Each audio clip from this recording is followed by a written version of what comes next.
No risk, no reward. Hello, my name is Will, and this is Exploding Helicopter, the podcast that always uses a stunt double. In the world of hip-hop, they call them diss tracks, songs where the primary aim is to verbally attack or disrespect another artist. Now, all that's very interesting, but what on earth has rappers taking revenge in rhyme got to do with Exploding Helicopter? Well, the film we're reviewing on this show is probably best understood as a diss film, where the movie maker behind it shaped the content of the film with the specific purpose of escalating a feud with another artist. So the film we're reviewing on this show is 1995's High Risk, where the renowned Hong Kong director Jing Wong decided to get his own back and settle some beef with the legendary Jacky. To help me review the film, I'm joined by a man who believes that revenge is a dish best served in celluloid. It's Alex Rallo from One Perfect Headshot. Welcome back to the show, Alex. Thanks, Will. So happy to be back. Thank you for inviting me. Well, it's great to have you with us once again. After making you watch China Strike Force for your previous appearance, I wouldn't have blamed you if you didn't want to come back. Oh, no, I really enjoyed my time the last time. As a matter of fact, the film we're discussing now is I actually enjoyed quite a lot. Oh, excellent. Well, I'm glad to hear that we're on a sort of upward curve with the films that I'm making you watch for this show. And on that episode where we were talking about China Strike Force, that was a film that was made by one legendary Hong Kong director, Stanley Tong. And on this show, we're talking about a film by another equally legendary director, Jing Wong. Now, I say all that as introduction, as if I'm an authority on Jing Wong, but to be honest, I hadn't heard of him prior to doing my research for this show. So, Alex, as someone who's much more conversant with Asian cinema than I am, who is Jing Wong? Why is he held in such regard? And, what is he famous for? First things first, please forgive me if I say Wong Jing, because that's the way I've always seen his name written, in during the credits or whatever, because his family name is Wong and his given name is Jing. So please forgive me if I it's fine. I'm British. I'm a cultural imperial. We're a country of cultural imperialists. So I have just completely turned around the kind of the structure of his name just to conform to the conventions that I'm familiar with. It's fine. No, it can be confusing because some Hong Kong directors will change their name a bit, like John Woo.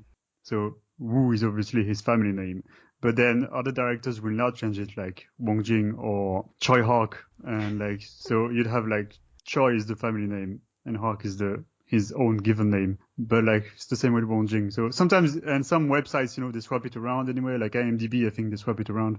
So yeah, it can be confusing. But so anyway, Wong Jing, I don't think anyone is an authority on Wong Jing, even Wong Jing himself. No, he's such a character, He's one of the most prolific directors in the history of cinema. He's made maybe 200 films. Now, when it comes to Wong Jing, officially he's directed over 200 films, but how much of those films did he actually direct? That's the question, So yeah, Wong Jing, he was born in 1955 in Hong Kong, and he started out in television, like most of the film directors of his generation. And so then he started working for Shaw Brothers Studio, obviously, and he was writing for them, and then he moved on to directing. And very quickly, he kind of became someone who was able to juggle doing many things all at once. And he launched his own studio, his own production company, and actually two of them. One called Wong Jing's Workshop Limited, and the other one was Bob and Partners Limited. And one of them was in partnership with famous director Andrew Law. So together they directed and produced so many films during the 80s and 90s. So at the time of High Risk, which is the mid-90s, you'd have Wong Jing supervising maybe 3 shoots simultaneously on the same day. Wow. Yeah. So he'd be producing 3 movies. So in the morning he'd go to the first one, see what the director is doing. Okay, he's happy with it. Then he moves on to the next one. He's supposed to be the director on the second one. So he's okay, I'm going to direct a few scenes for a couple hours. And then second unit will take over and continue the shoot while he moves on to the third the third film of the day, you know. So that's what happened usually. In the case of High Risk, so he's the official director. However, basically he didn't direct the action scenes. That's how it would happen at the time. Like, so Corey Ewan, who we will talk about later on, took on directing duties for the action, and the rest of the film is Wong Jing. So his favorite movies really would be like gambling films. You know, he's very famous for that, like God of Gamblers, All for the Winner, and like, so that God of Gamblers franchise, I don't know how else to call it, is like, I don't know, it goes in every direction at once. And there's like sequels and remakes of sequels and prequels to the sequels. It's and then there's spin-offs that aren't actually sequels, but it's in the same universe. And then they get their sequels and their prequels. So it's a bit confusing, but it's kind of a massive like series of films that really was extremely successful, and he really enjoyed shooting the gambling scenes. Actually, that's what I think I've read. That was his favorite thing. Like, you know, people sitting at a table and having kind of a battle of wits with the cards, you know, and stuff like this. So Wong Jing is very prolific, clearly, and you know, he's somebody who's a mover and shaker in that, you know, he's run his own studio and you know, produced his own movies. I mean, what sort of critical regard is he, you know, held in? Is he, you know, because it seems to me it could go one of two ways. He could be seen as a bit of a, you know, a sort of, I don't know, schlockmeister, you know, maybe somebody in the sort of Roger Corman type mold, or, you know, it could be actually, you know, he's held in a bit more sort of higher esteem because, you know, he has worked with, you know, a lot of, you know, very famous, you know names in Hong Kong cinema. So yeah, what's the sort of critical stock with which he's regarded? When we talk about Hong Kong movies at the time, I don't think they had the same approach than some other countries when it came to critical evaluation of their output. So for the longest time, film was something disposable. So you'd make a film, release it, makes money, then you forget about it. There was no such thing as proper preservation and long-term exploitation of those movies. You know, sure, they came out like on VCD and stuff like this, but it was always like to make a quick buck. So when it comes to, you know, how is he regarded critically speaking, I'm not sure how to answer that in the context of the Hong Kong industry itself, because he was powerful, he was successful, and he was omnipresent. You know, he was everywhere. So most of his films, I think, made money. You know, by that way of looking at it, he was certainly highly regarded. Now, if we want to talk about like the quality of the filmmaking, it greatly differs from one movie to the next because he made so many films. Like, it's impossible for him to devote as much energy or attention to every movie, you know. And some were low budget, some had higher budgets. Like High Risk was a fairly well budgeted film, you know. So what's interesting with Wong Jing is that he started out more or less at the same time as the directors from the Hong Kong New Wave. Directors from the Hong Kong New Wave would be like Choi Hark, Patrick Tam, An Hoi, Alex Cheung, and, you know, all those directors who made like seminal films that really changed the face of Hong Kong movies in the late 70s, early 80s. And Wong Jing was there. He was there. He worked at that time, but none of his films have had that impact. Like, his most influential films were influential because of their commercial success, not because he brought like specific innovations or not because he wanted to, like, you know, do something that had never been seen before in Hong Kong movies. He is not someone who thinks like that, you know. I mean, I don't want to say he was only in it for the money, but the money was a big part of it, you know, and obviously he was good at it because he's been very successful for his entire career. But yeah, like, critical assertion of Wong Jing, I mean, he's not regarded as well as the directors from the New Wave, and he's definitely seen as a purely commercial director. Okay. Well, we've had a good introduction there to Wong Jing, or Jing Wong, whichever way you want to go with it. So I think it's time that we got stuck into the film itself. So, Trailer Man, take it away. A fallen soldier, a cowardly actor, and a devious reporter. On one momentous night, when all hell breaks loose, fate will give all three a shot at redemption. Jet Li stars in High Risk. Jet Li is a tough counter-terrorist cop. He's called in to deal with a bomb planted on a school bus by a terrorist called the Doctor, and wouldn't you know it, Jet Li's wife and daughter just happen to be on board. Despite our hero's best efforts, the situation ends in tragedy and Jet Li's family are killed in the resulting bomb blast. Skip forward 2 years and a grieving Li has retired from the police and is now working as a bodyguard to Frankie Lane, a movie star who supposedly does all his own stunts.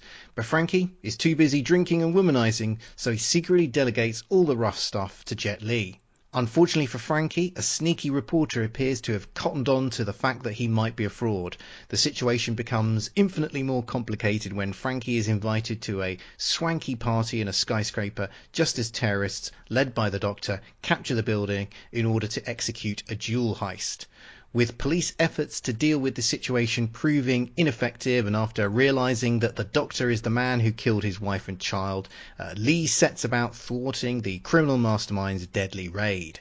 High Risk, which is also known as Meltdown in some countries, came out in 1995.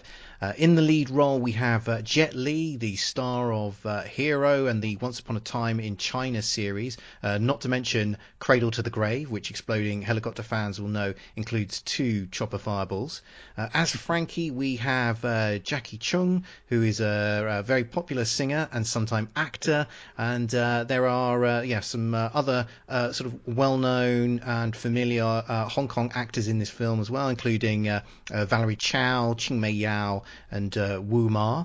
The film is directed by Wong Jing, who we've already introduced, who has had a very long and prolific career as a director. The film was only a modest financial success when released, although from what I read online it does appear to be very fondly remembered as a great example of Hong Kong action movies from the 90s. The film has a 6.1 user rating on IMDb and a 57% audience rating on IMDb. So with all that out of the way, Alex, what did you make of High Risk? I really enjoy High Risk actually, because when I go, the first time I saw that movie, I was less versed in Hong Kong cinema and I hadn't explored Wong's filmography as well as I have now. And it really appeared as not a great film, but certainly one of the least bad Wong Jing movies I've seen, So high praise. Yeah. Oh, I mean, Wong Jing, as I said before, he would very rarely touch the action scenes. He know better than that. Actually, he know a lot of things. So for a movie like High Risk, as you said in the introduction, there is this element to this film regarding his previous collaboration with Jackie Chan on City Hunter. But when Wong Jing made a film, he knew that he had to make a film that would please the audience. So basically, his approach is anything goes as long as you can please everybody at every moment of the film. So you use action, comedy, pathos, drama, whatever you need to use to make the film not boring and, that it has a momentum. And I think High Risk, it has that momentum, I don't think it's a great film, and I think certainly there's lots of problems in terms of writing, but I was never bored, and because there's so much stuff happening all the time, it never stops. So it's impossible to, unless the the style is not your thing, or unless there's too much stuff happening for your taste, then yeah, you might get bored. But otherwise, if you're okay with that kind of filmmaking, then it's impossible to be bored. It's just, Wong Jing, he's a guy who always played it fast and loose, and sometimes it didn't work at all. Sometimes it works just well enough to make a decent film, and I think that's what High Risk is. Well, you make a very interesting point there about the sort of the style that Wong Jing is bringing to this movie, because it does feel, watching this film, like he's just throwing everything and the kitchen sink at the wall. Because tonally, it's all over the place, and you listed sort of all the different elements that this film's got. It's huge action set pieces. It's got pathos. There's drama. There's comedy of various descriptions, from slapstick through to complete. It's some of it. Yeah, let's call it Wong Jing comedy. Wong Jing humor is is toilet humor. Sometimes literally in the toilet.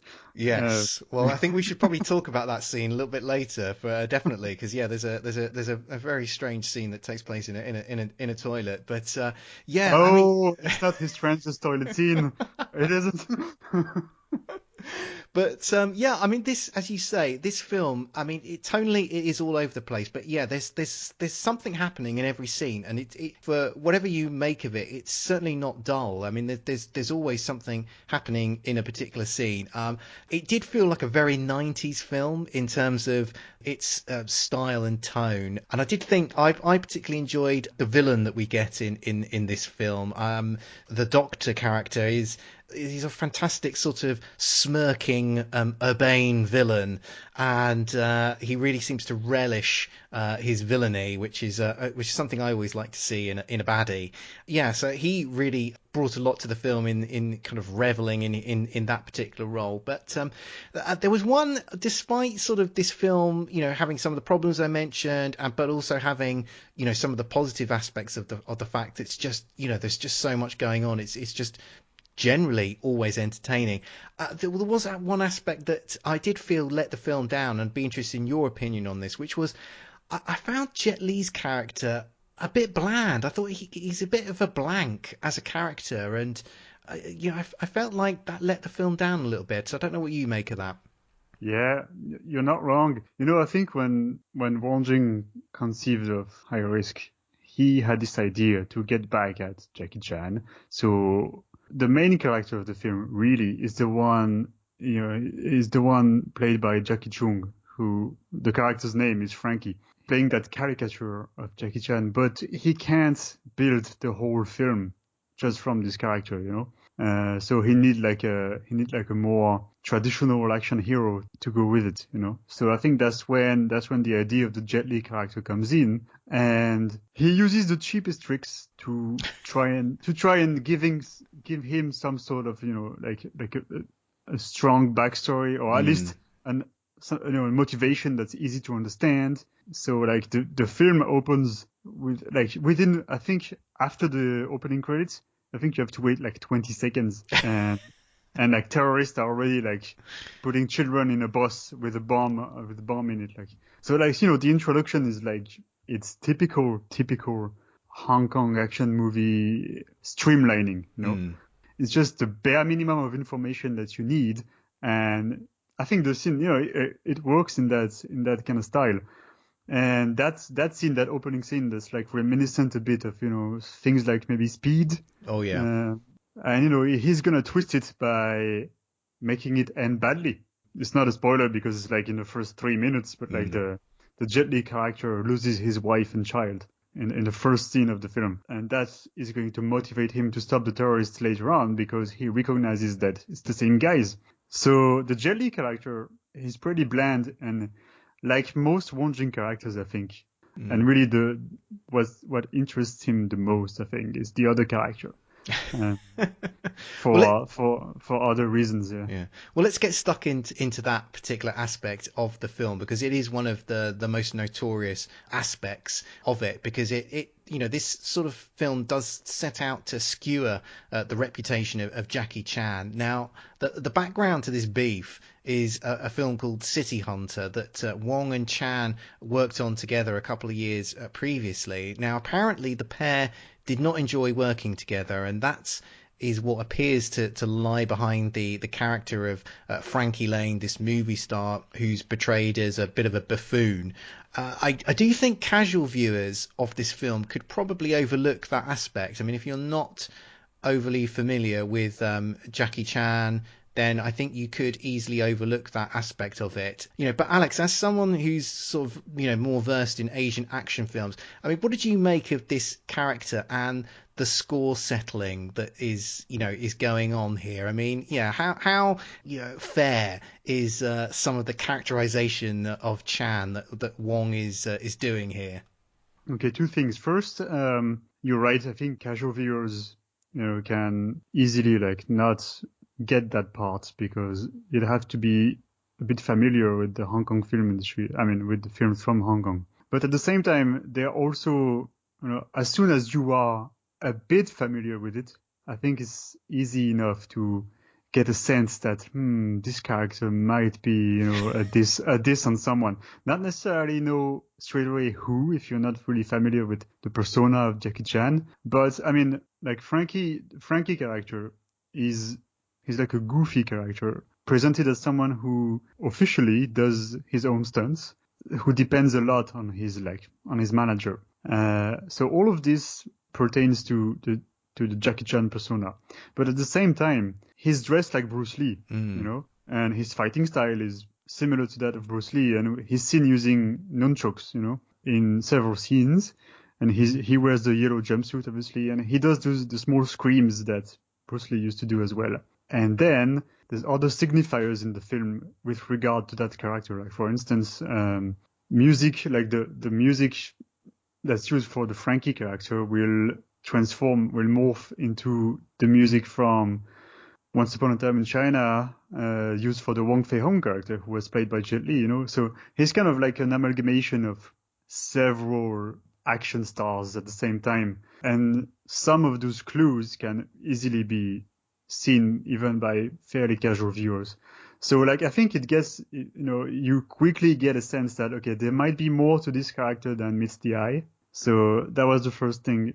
And then the second thing is the background on that story is that, so Wong Jing and Jackie Chan, they made City Hunter together, which is like a comic book adaptation. An adaptation of the popular Japanese franchise. And basically, Jackie Chan complained that he thought the movie was bad. So I read, Mike Leader, who is he's a British guy who used to work in Hong Kong a lot in those years. And he said in an interview so he was on the set of City Hunter, and he said, so Jackie Chan, he's a perfectionist. And Wong Jing, he's the opposite of a perfectionist. So I'm going to quote him here because it's a good quote. He says, if Jackie wants a big dog and you bring him a small one, he's going to wait for the dog to grow. And if Wong Jing wants a big dog and you bring him a cat, he'll change the script. So I think it's a good quote because it really gives a good idea of the clash of personalities that must have happened on that set. So Jackie Chan, he was just finishing up Police Story 3, and he was simultaneously shooting Crime Story. So he'd come on the set of City Hunter, shoot the scenes for City Hunter, and then go to the set of Crime Story and shoot with director Kirk Wong. And so City Hunter was basically it had three directors because Jacky would shoot some scenes and then action director Ching Siu-tun would shoot other scenes, and then Wong Jing will show up and says, okay, I'll do that dialogue scene. And did you see City Hunter? Yeah? Yes, I watched it. I thought I better watch it as prep for this film. So, What did you think of it? Well, I think I'm starting to get a sense now of Wong Jing's sense of humour, because that film is so cartoonish in its style that I didn't particularly enjoy the film because I found the style, I was having a bit of trouble with it. I wasn't expecting it to be quite as over the top as it is, because it has all of these like Hanna-Barbera sound effects like dubbed into the film when somebody's clunked on their head or falls over or something. So it does seem to be a film that's quite a lot of people do like. I wonder if I go back and watch it again knowing knowing the type of film that I'm getting into, wonder if I would enjoy it a bit more. But yeah, overall, I have to say I didn't particularly get on with it on a first viewing. Well, I think it's one of the more polished Wong Jing films, because they actually so obviously they paid for the rights to adapt that IP, and they also paid for the rights to use Street Fighter characters in the movie, which is Wong Jing made a whole movie, a whole unauthorized, unofficial Street Fighter adaptation a year before City Hunter. So he's not someone who cares about copyrights or anything, He made Future Cops a year or two before, and it's all Street Fighter characters with vaguely different names, or maybe not even, maybe it's the same names, I'm not sure.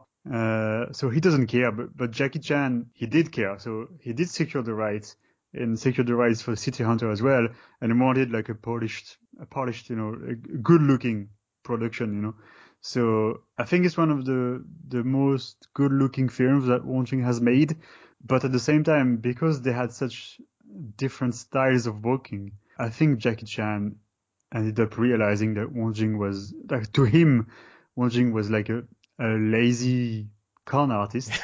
And for Wong Jing, I think he didn't take it well, and there might be some truth to the fact that Jackie Chan is a bit of a how could I say that, a bit of a show off, and he enjoyed maintaining a certain public image that might not have been entirely truthful. Yeah.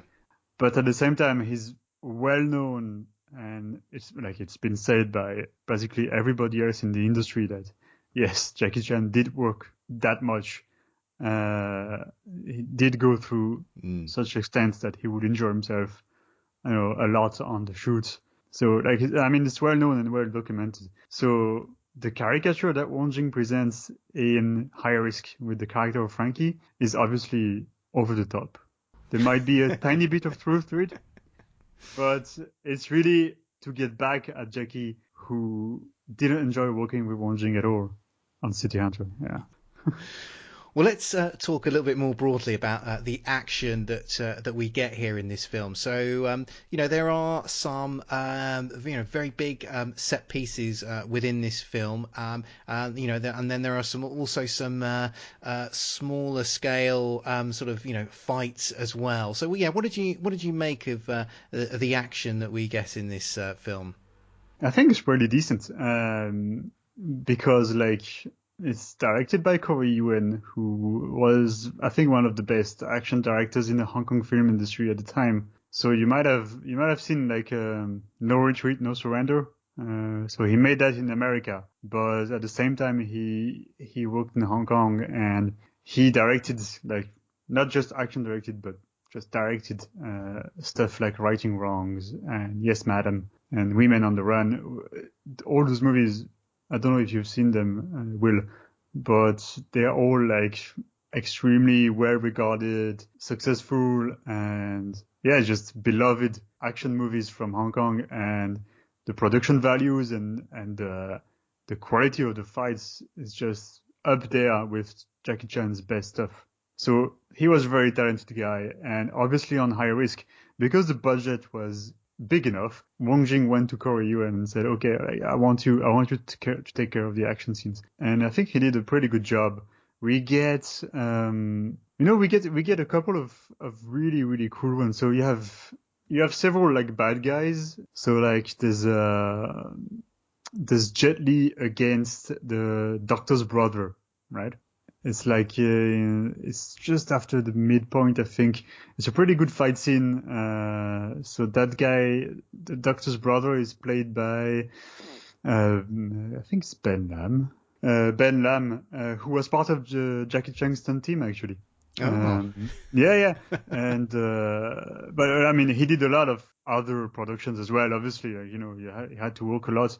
And, so about Ben Lam, he was a very, very good stuntman and martial artist, and he tried to get a career of his own as a leading man, but it never really happened. His only film as a leading man was Angry Ranger, produced by Jackie Chan, and that's amazing. The fights in there are absolutely astounding. But anyway, he fights Jet Li in that film, in that scene here in High Risk.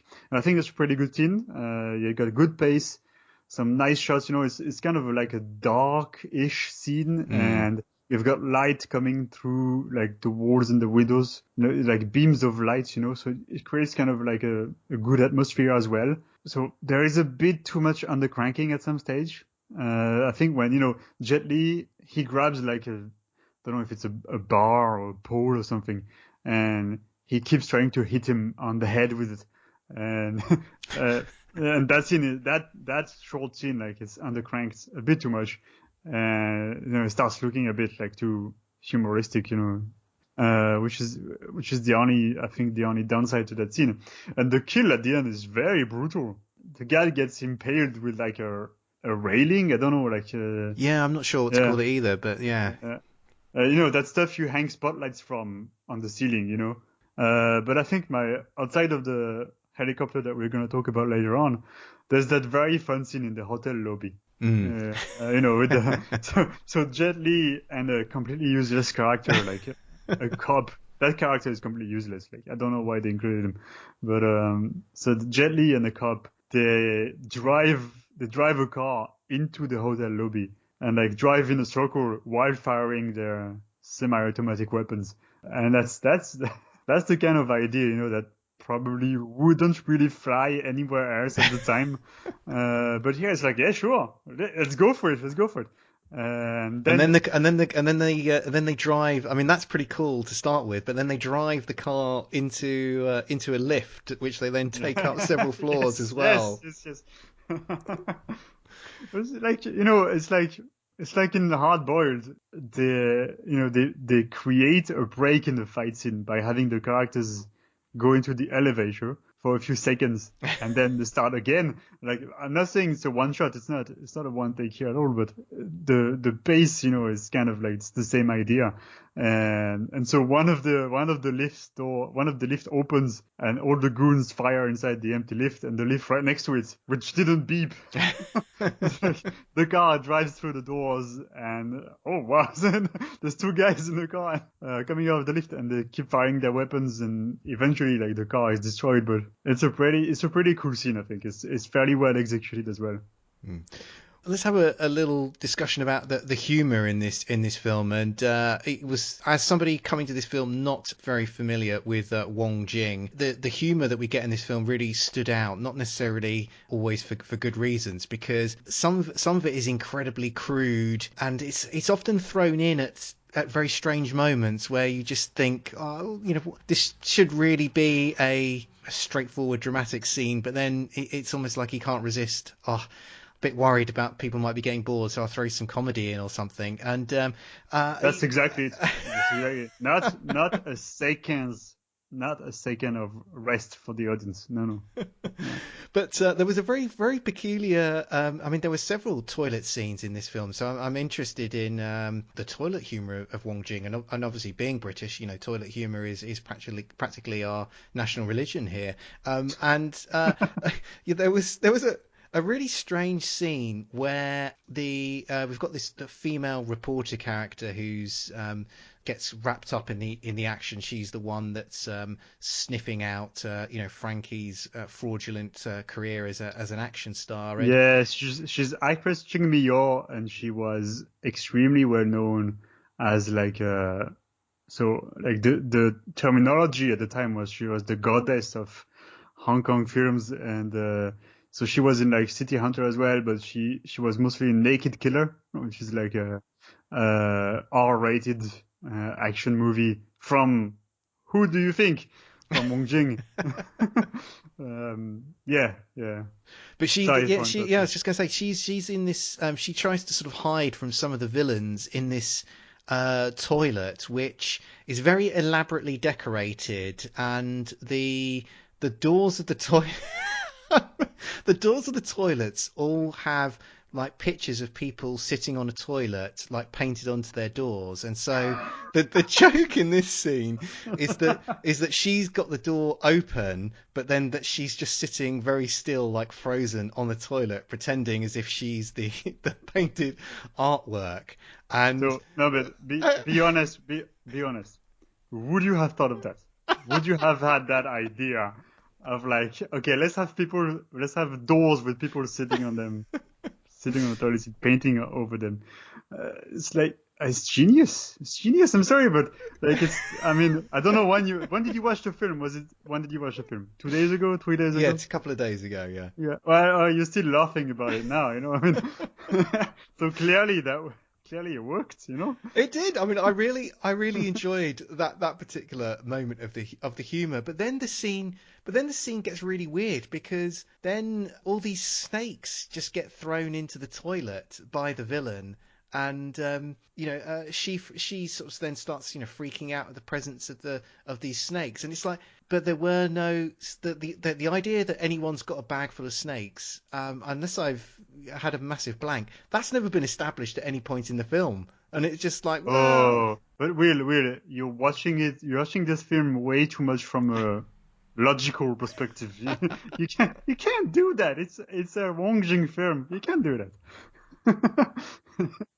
Okay, I think we're going to take a quick break, and when we come back, we're going to be talking about the exploding helicopter action. On the Simplistic Reviews podcast, we talk movies. We talk TV. We talk... Hello, Julie, what the heck are you doing? Trying to make our spots sound more exciting by adding explosions. Yeah, I'm pretty sure you could have got the point across with sound effects, not the real thing. Car.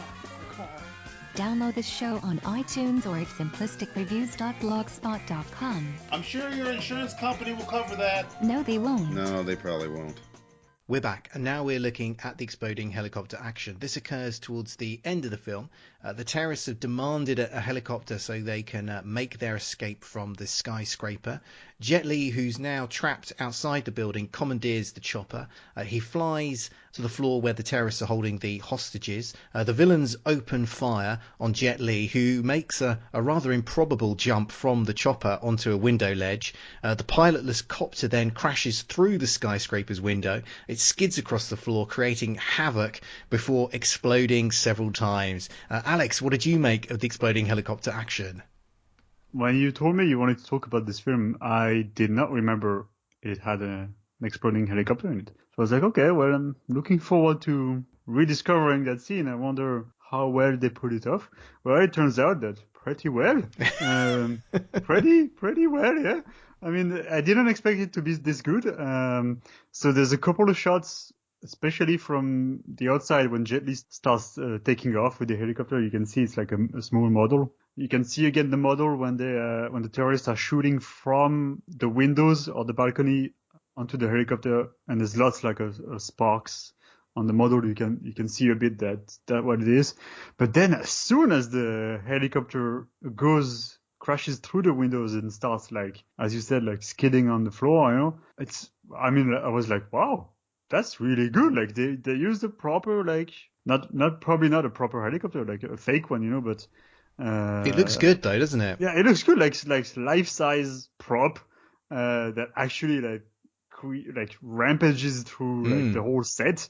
And there's like there's those balconies that have like only one pillar to hold them, like the tail of the helicopter just like destroys those pillars, and the balconies they collapse, and there's people on it, you know, and I mean, stuff in that scene I wasn't expecting to see. Like there's a guy cut in half by a blade, like you can actually see it. I mean, it's a very quick shot, but if you don't blink, you won't miss it. Like it's like you can see him being cut in half at the waist. It's like, what? Okay. And there's a guy, like he's hit.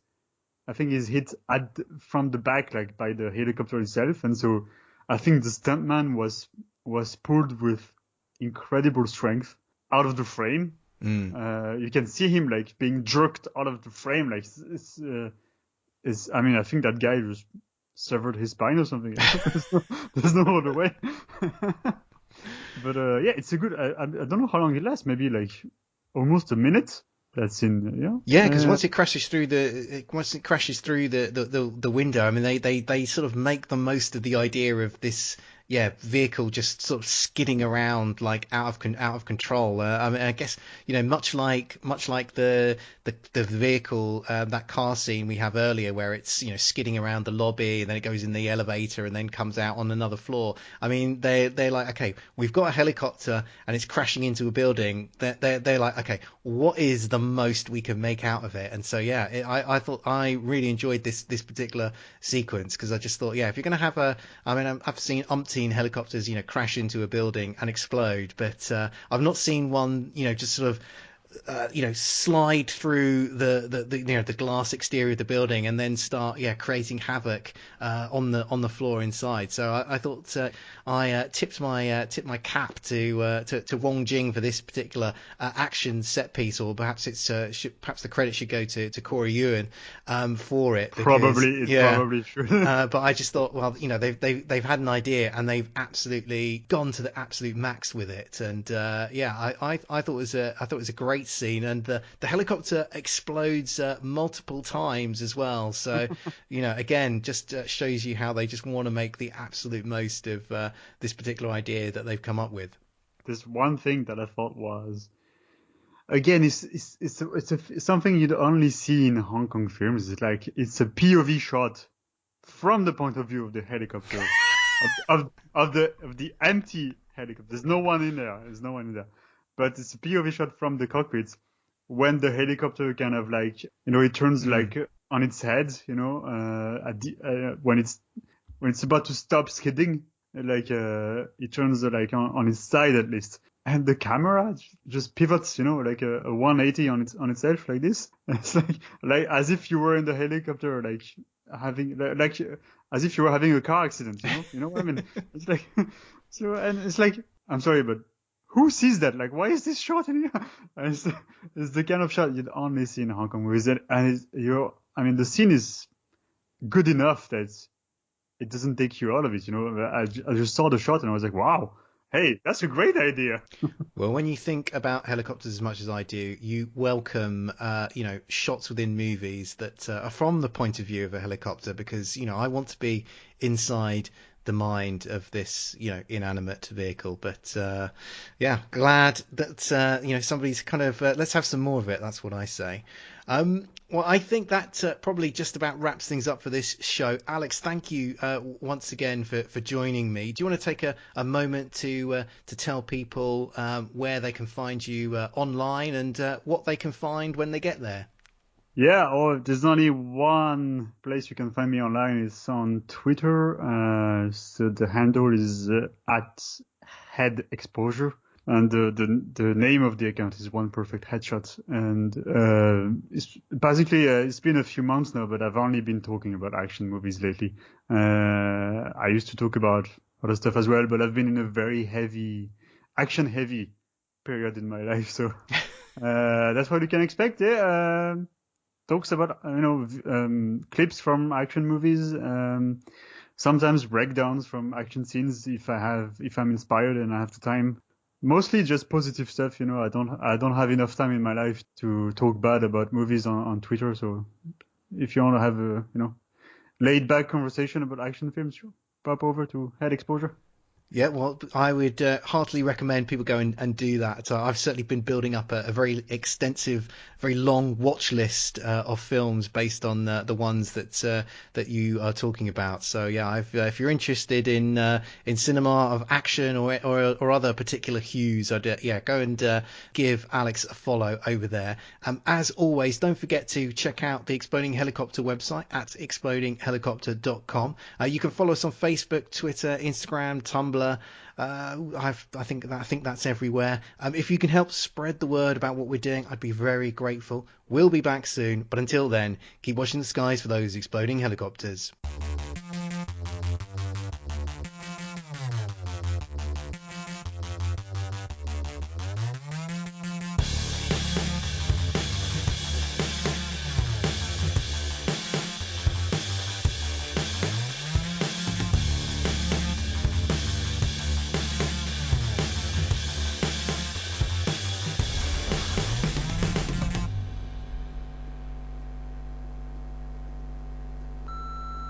This podcast is a proud member of the Lamb Podcasting Network. Find the network at largeassmovieblogs.com.